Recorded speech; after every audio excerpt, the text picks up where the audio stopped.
Assalamualaikum warahmatullahi wabarakatuh. Saya ada Putri Regina dengan NIM 2111604087 ingin menjelaskan mengenai alat statik. Itu ada skop. Skop itu ada stetoskop. Stetoskop ini fungsinya fungsinya itu untuk mendengarkan suara dari dalam tubuh. Salah satunya itu untuk mendengarkan suara detak jantung dan juga suara-suara lain dari dalam tubuh. Contohnya itu suara pernapasan dan juga ada suara bising usus. Kemudian yang kedua itu ada laryngoskop. Laryngoskop itu ada dua bagian utama. Yang pertama itu ada handle, kemudian ada blade ini. Nah, itu fungsinya adalah untuk menggeser lidah agar tidak menghalangi jalan napas. Nah, kemudian ini itu dipasangkan seperti ini. Nah, nanti itu ada lampu kecil untuk menyinari bagian yang ada di depannya.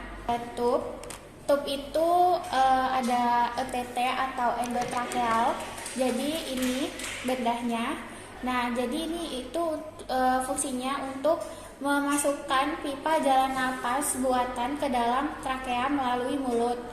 Nah, ETT ini mempunyai berbagai jenis, yaitu ada non-kinkin. Non-kinkin itu yang ada spiralnya. Kemudian ada yang kinkin itu yang tidak ada spiralnya. Nah, kemudian kalau untuk bayi atau anak yang di bawah 5 tahun itu tidak menggunakan cuff. Nah, cuff itu yang ada balon di sini. Nah, alasannya itu tidak menggunakan cuff agar tidak terbuat trauma selaput lendir trakea pada bayi ataupun anak yang di bawah 5 tahun itu. Nah, untuk ukuran ETT itu ada berbagai macam. Kalau untuk ukurannya itu ada di sini. Kemudian juga untuk rumus diameter dan panjang diameter ETT itu ada di sini. Nah, kemudian ada LMA. LMA itu yang ini. LMA itu digunakan sebagai metode sementara untuk mempertahankan jalan napas terbuka selama pemberian anestesi atau sebagai tindakan penyelamatan segera pada pasien yang dengan jalan napasnya itu sulit ataupun juga gagal. Nah, untuk ukuran LMA-nya itu ada di sini.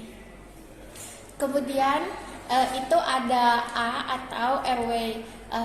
Dari airway ini ada OPA. OPA itu seperti ini. OPA itu bisa disebut juga dengan myotube atau ada juga disebut dengan budel. Nah, tujuan pemasangan OPA ini itu untuk menahan lidah saat pasien tidak sadar agar lidahnya itu tidak jatuh dan tidak menyumbat jalan napas. Nah, untuk ukuran OPA ini mempunyai kodenya masing-masing. Nah, kemudian itu ada ambu bag. Ambu bag itu seperti ini. Tujuan dilakukannya ambu bag itu untuk dilakukannya bantuan napas untuk memperbaiki fungsi ventilasi dengan cara memberikan pernapasan buatan. Nanti ambu bag ini di bagging sesuai dengan tidal volume pasien. Rumus tidal volume pasien itu 6-8 dikali kilogram berat badan. Kemudian itu ada T, yaitu tape. Tape itu plaster. Plaster itu fungsinya plaster ini fungsinya itu untuk memfiksasi pipa trakea setelah dilakukannya tindakan intubasi agar ETT itu tidak terdorong ataupun tercabut. Nah, kemudian ada introducer. Introducer itu ada stilet. Stilet itu ini. Stilet itu digunakan untuk mengatur kelengkungan pipa endotrakeal atau ETT sebagai alat bantu saat dilakukannya intubasi. Nah, kemudian ada magil forceps. Magil forceps itu yang seperti ini. Magil forceps itu seperti ini. Nah, alat ini itu digunakan untuk memasang intubasi atau alat bantu saluran napas. Nah, ini juga digunakan untuk mengambil benda asing dari saluran napas bagian atas korban ataupun pasien. Itu ada konektor C, konektor.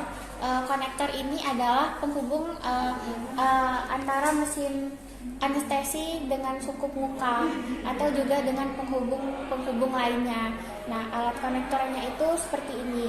Itu ada suction. Suction itu seperti ini. Jadi selang dan juga alat penghisapnya, nanti ada mesinnya juga.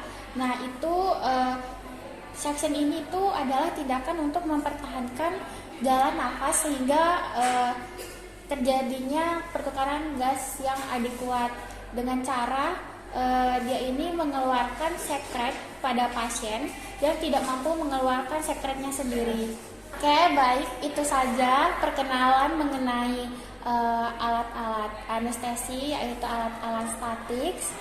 Lebih dan kurang saya minta maaf. Wassalamualaikum warahmatullahi wabarakatuh.